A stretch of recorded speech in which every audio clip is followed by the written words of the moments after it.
आज हमारे साथ नवीन जैन है, झज्जर पहुंचे हैं और उन्होंने कहा है कि जो गृह मंत्री जो हरियाणा पहुंचेंगे उनका जो इन्होंने कल ही सेना बनाई है वो विरोध करेगी। जनाब, गृह मंत्री पहुंचेंगे और आपकी खुद की सेना जो कि सुभाष चंद्र बोस के जन्म दिवस पर आप लोगों ने बनाई है, क्या मकसद रहेगा? पहले तो अपनी सेना का मकसद बताएं और क्या जब गृह मंत्री आएंगे क्या क्या प्रमुख मुद्दे होंगे? ये हमारी सेना नहीं है, ये नेताजी सुभाष चंद्र बोस की सेना है एक बात। और इसमें 300 इनकलाबी कमांडर तैयार किए जाएंगे और 1857 क्रांतिकारी, जो कि अपनी जो प्रदेश की देश की जो भी समस्याएं हैं नौजवानों की हैं उन समस्याओं को लेके लड़ाई है और जो जनता की परेशानी है उनको लेके लड़ाई है। और ये गोवाना 29 तारीख को कुछ करेंगे सब साथी मिलकर। मुद्दे अमित शाह जी अपने मोटा भाई जो गृह मंत्री हैं वो आ रहे हैं तो उनके सामने समस्या रखेंगे, वो लेके जाएंगे।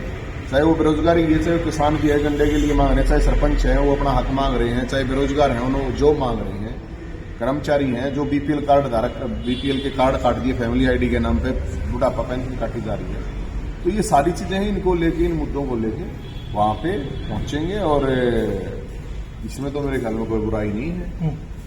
नवीन की थोड़ी तरीका बड़ा अजीब सा है, बड़ा अग्रेसिव हो जाते हैं। शांतिपूर्वक भी ये बातें हो सकती है, सरकार के समक्ष रखी जाती है, लेकिन आप अग्रेसिव हो जाते हो, इस तरह की बयानबाजी दे देते हैं। आप जैसे बता रहे हैं कि मोटा भाई वो रांडा है, इस तरह के जो शब्द हैं कम से कम शब्दों का नवीन को लगता है कि चयन ठीक से नहीं होता। अरे यार, रांडे का तो रांडा क्या जाएगा? अच्छी बात करें, मुख्यमंत्री रांडा है, गृह मंत्री रांडा है, क्या प्रॉब्लम है? गृह मंत्री कौन सा रांडा? गृह मंत्री नीलविज रांडा नहीं, मोटा भाई की नहीं कह रहा हूँ, गृह मंत्री नीलविज साहब की कह रहा हूँ, वो देश के गृह मंत्री हैं अमित शाह भाई। तो उसमें तो कोई प्रॉब्लम नहीं है, मोटे ने मोटा कर हर की प्रॉब्लम है, उसमें तो कोई प्रॉब्लम नहीं है। और तो इसमें तो हम तो अपनी आवाज शांतिपूर्ण तरीके से लेकर जा रहे हैं, हमने कौन सा उसमें वो कर रहे हैं? आवाज तो उठाओगे ना, लेकिन ना मुर्दे थोड़ी है विपक्ष की लड़ाई। यार डर लग गया कोई हमने? जनता कितनी परेशान है वो पता करो ना पे। बेरोजगार कितने परेशान है यार, फैमिली आईडी के नाम पर 10 लाख राशन कार्ड काट दिए, बीपीएल कार्ड काट दिए, उनका पता करो ना जाके एक बार। कर्मचारी उनका पता करो, ये जो किसान बैठे हैं धरना पे उनका पता करो जाके, जो सरपंच बैठे हैं अपने हक के लिए उनका पता करो। जो बीपीएल कार्ड की बात कर रहे हैं, उन्होंने कहा कि अगर कुछ इस तरह की कोई खामी है तो वो बताएं और उनका सोल्यूशन होगा। तो उसके बाद भी आप लगातार इस तरह की बातें कर रहे हैं। अरे होया किस तरह है, उनके कहने तो थोड़ी हो गया यार। मैं मेरे पास आओ आप एक दिन 2 दिन रुको, मेरे को पास करता माथा खा लिया यार तरक्की में सांसता, इतने लोग आओ, इतने परेशान लोग हैं बेचारे, गरीब आदमी कित घूमेगा यार, कितने चक्कर काटेगा? आप लोगों को कहने में आसानी हो जाती है, आप समझो चीजों को। अब एक आदमी कितने कितने दिन से चक्कर काट रहा है, नहीं हो रहा समाधान मेरे भाई। चक्कर काट काट के आदमी फेडअप हो जाता है, ये सोचता है चल अपनी ऐसी कैसी करा। एक सरकार अगर कोई काम नहीं करती है तो एक इजी कॉल सेंटर बना दिया गया है कि नवीन जयहिंद के पास लोग पहुंच जाते हैं और नवीन जयहिंद अपनी टोली को लेकर सरकार के खिलाफ फिर से हम तो क्या करें भाई, हम तो थोड़े आदमी का समूह है, लेकिन कोशिश करें हमको ये उनकी तरह कुंभकर्ण थोड़ी विपक्ष वाला की तरह। हम तो ये विपक्ष वालों का है कि जो सरकार पॉलिसी बना हुआ है, अगर पॉलिसी गलत बनाए, पहली बात तो सरकार का डिसीजन ही गलत होता है। कोई भी चीज पायलट प्रोजेक्ट के तहत होती है, पूरे हरियाणा में थोपते हैं यार सब क्या है। तो उस पर देखो लड़ाई तो लड़नी पड़ेगी अगर हम जितना है तो यार। किसी आदमी के काम आ जाए, गरीब आदमी है, जागरूक नहीं है, उन लोगों की समस्याएं हैं, बुजुर्ग है उनकी पेंशन कट रही है, गरीब आदमी है उनके बीपीएल कार्ड कटने लग रहे हैं, तो ठीक नहीं है, मेरे को तो ठीक ना लगता भाई। हम तो जाओ 2024 में हरियाणा के विधानसभा चुनाव भी हैं, लोकसभा चुनाव है। नवीन जयहिंद किस तरह देखते हैं इन चुनावों को?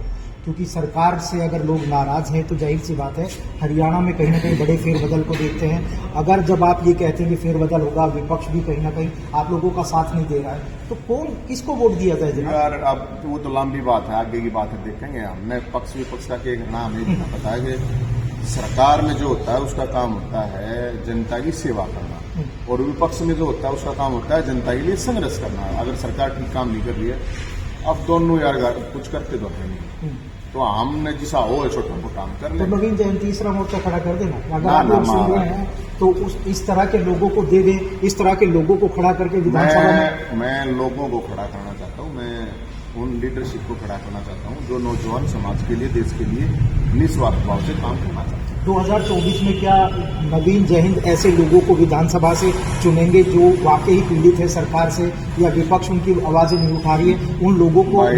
उसके बारे में मैं कुछ नहीं कह सकता, ना मेरा इतना प्योर ठीक है, मेरी बात सुनिए ना, मेरा इतना खुद हो, तो मेरा जो मुख्य मकसद है, मेरा मकसद ये है अब जनता को जागरूक करना और सरकार को भी जगाना, ताकि सरकार जाग जाए, जनता के काम करे और जनता को उसके हक के लिए लड़ाई लड़ना सिखाना, ये काम है मेरा। अभी तो आगे का तो भोलेनाथ जाना मेरे भाई में। थर्ड फ्रंट की जरूरत है क्या जनाब? तीसरा मोर्चा ये करना यार, क्या है ये फ्रंट वारंट जो बन रहे हैं उनने की कर लिया, जो सरकार बन रही है उसने की कर लिया, जो भी पक्ष है उसने की कर लिया। अब थर्ड फ्रंट फोर्थ फ्रंट पड़ेगा, यो काम थोड़ी होगा चुनाव आया तो सारी चीज हो गया एक्टिव। अब कोई चुनाव थोड़ी है, हम तो पिछले 1.5 साल तक लाग रहे हैं, कोई चुनाव के लिए थोड़ी लाग रहे हैं यार।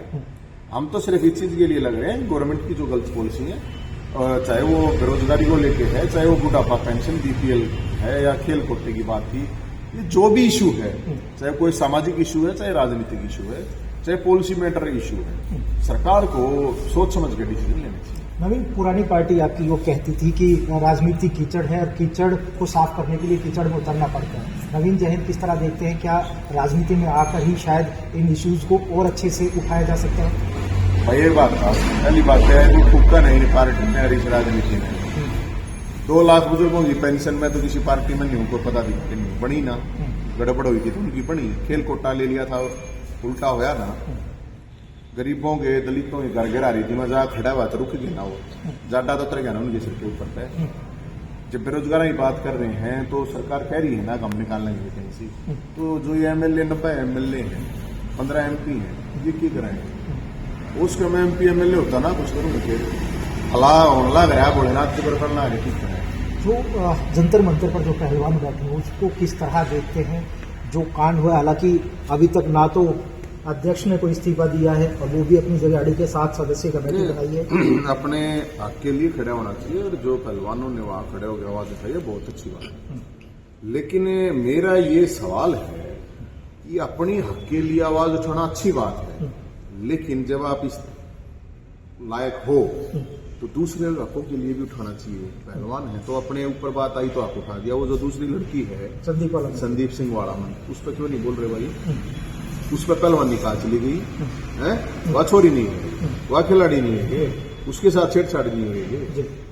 मतलब मेरा अपना ये मानना है कि अगर आप काबिल हो इस लायक हो तो चलो अपने लिए आवाज उठाओ, अच्छी बात है। इसी से आहत होकर आप लोग नहीं गए क्या जंतर मंतर? नहीं आहत होके नहीं, मैं तो वो तो कह ही नहीं रहे थे ना, वो तो कह रहे थे भाई जो भी इस तरह के लोगों को अब बिना उसके हम तो जितना भी स्पोर्टर्स कहते करें, मैं तो कोई राजनीतिक नहीं हूँ ना, मैं किसी उससे, लेकिन अब बिना की जाए बिना बुलाए जो है ना इज्जतदार आदमी ना, वो भी नहीं जाना चाहिए, वो भी नहीं जाना चाहिए, ठीक है ना।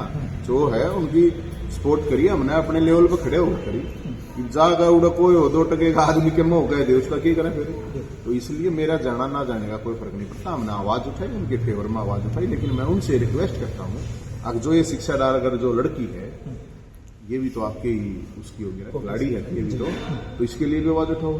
इसमें पहलवान खींच चले जाए, इसमें दा नहीं लगता था बिल्कुल है। हम तो देखो सिद्ध न्याय की बात करनी आदमी, हमने किसी से के लेना है के देना है, बात न्याय की है तो न्याय की है तो सबके लिए करो। आप इतने काबिल हो तो आपको करना चाहिए, उसके लिए भी आवाज उठानी चाहिए।